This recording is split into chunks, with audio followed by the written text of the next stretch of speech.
السلام علیکم ګرانو کتونکو می ساتم چې تاسو به ټیک ټاک یې کتونکو خبره ترې کومه په فضل جان باندې. فضل جان د 400 سیمې تورنزو سره تعلق ساتي او د 2 میاشتې او 9 ورځې شوې چې هغه اغوا شوی دی. اغوا شوی څنګه چې په دغه لالچ کو چې یو زنانه ولدا لالچ ورکړو چې تاسو سره واده کوم او زنانه په دوکه باندې بوته ولته کې بیا په زنجیرونو باندې تړلې دی او ورسره چې کم دینو پیسې ته غواړي. کتونکو په دې له خاص سره چې کم دی نو منګه الحمدلله خدای پاک رانه همیشه دا کار غوښتل چې کار چرتم په 400 کې یا په پښتونخوا کې ظلم شوی دی خو بهر راته مقابل او شوی دی بهر تلیو او خو په 400 کې ظلم شوی دی نو الله پاک هغه کې مونږه پیش کړو یو یارانه ملګرو کار غوښتل دی دغه کې هیومن رائټ چې کوم دی ډیر مهم رول لوبول دی ورسره چې کوم دی قومي وطن پارټي والا په دغه کې ډیر مهم رول لوبول دی او ورسره نور داسې عوامي سماجی سیاسي او سوشل اکټیویسټ چې کوم دی هغوی پکې ډیر زیان ښودلی دی. په لومبني اجلاس کې چې کوم دی موږ سره د جماعت اسلامي او ورسره چې کوم دی نو د عوامي نشنل پارټۍ کردار او یعنی شمولیت او تحریک انصاف والا سره شمولیت او دغه شانتي ثوابین ملګري راغلي مردان نم راغلي پیښور نم راغلي او دغه د هیومن رائټس ملګري راغلي. په دویم اجلاس کې چې کوم دی نو موږ سره صرف قومي وطن پارټۍ والا راغلي او نور هیڅوک بلې پارټۍ والا زحمت ونه کړ چې یاره زه په دغه اجلاس کې کینم. اگر په دواړو اجلاسونو کې ناصر علي خان کوم چې د تنګي سیمې سره تعلق سره د خپلو ګڼو ملګرو چې کوم دی په دواړو اجلاسو کې شرکت کړو د هغه مننه کوو. کتونکو په دې له خاص سره د ظلم خلاف د جبر خلاف کیدی شي ډېر خلک زما خبرو سره په دغه کې چیرې د بعضې خلکو خو ته ډېر زیات خلاف یو په دې کې چې کوم دی نو ملګري په دې کې موږ ملګري د فضل جان دپاره یو د فضل جان دپاره موږ راوتلي یو خو دې کې هر سړی راځي نو زه ستاینه کوم او مننه کوم او کار خیر کې چې څوک هم کردار ادا کوي چونکې دې کې دا دومره سیاسي پارټۍ په دې 400 کې خوشته که نه دوی زموږ په څه کې فکر راځي چې په داسې مهم غونډه کې زموږ سره نه کیني نو ډېره د افسوس خبره د څوک چې ناست دي نو په کار چې زه د هغه ټولو ستاینه وکړم او مننه وکړم. کتونکو پرون په دې کې کمیټي جوړه شوله او په دغه کمیټۍ کې چې کوم دی نو شاهنام خان په مشرۍ کې ورسره ناصر علي دی عبید الله دی شارو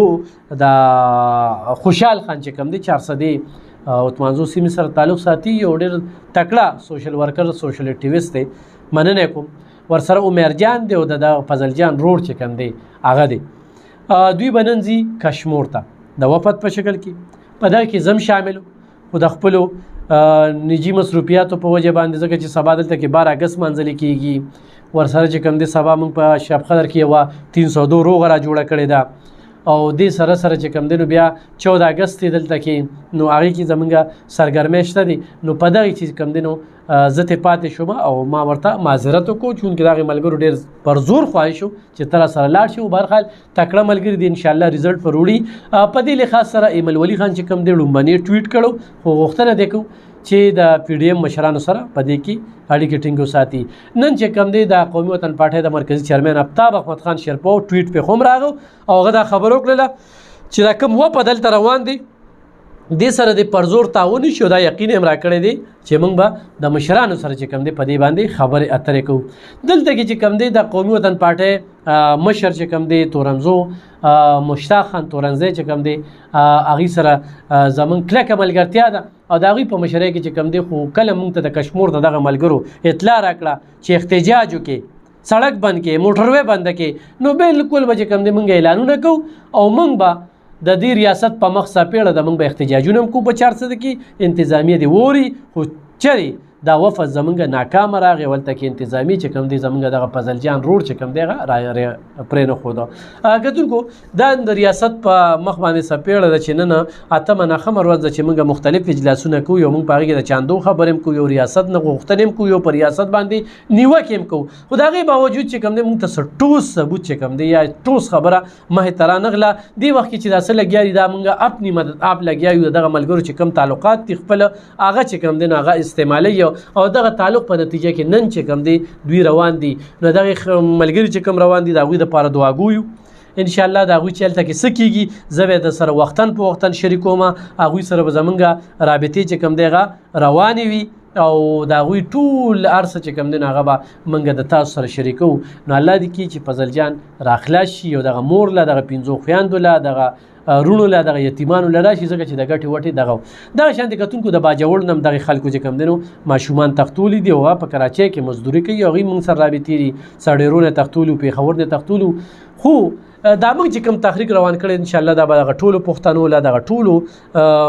مغوي کسان چې کوم دي د هغوی دپاره د خیر سبب چې کوم دی هغه ګرځي. خو ریاست ته دا وایم چې د ریاست مثال چې کوم دی د مور پلار دی خو نن هغوی خپل کردار نه ادا کوي. موږ یتیمان پرېښو موږ اسیران پرېښو او نن دا د هغوی په مخ باندې څپېړه ده چې په دې ملک کې چاندې غوښتل کېږي او اپنی مرضا چې کوم دی مینتونه کېږي او د هغې د خلاصي ته کېږي یا اباکارو له پیسې ورکړي. ډېره د افسوس خبره ده. د خپلو کتونکو نه مې دغه خواست دی چې دعا کوي چې کوم وفد روانېږي چې هغوی په خیر باندې ورسي کامیاب ورسي. ډېره مننه خوشحاله اوسئ.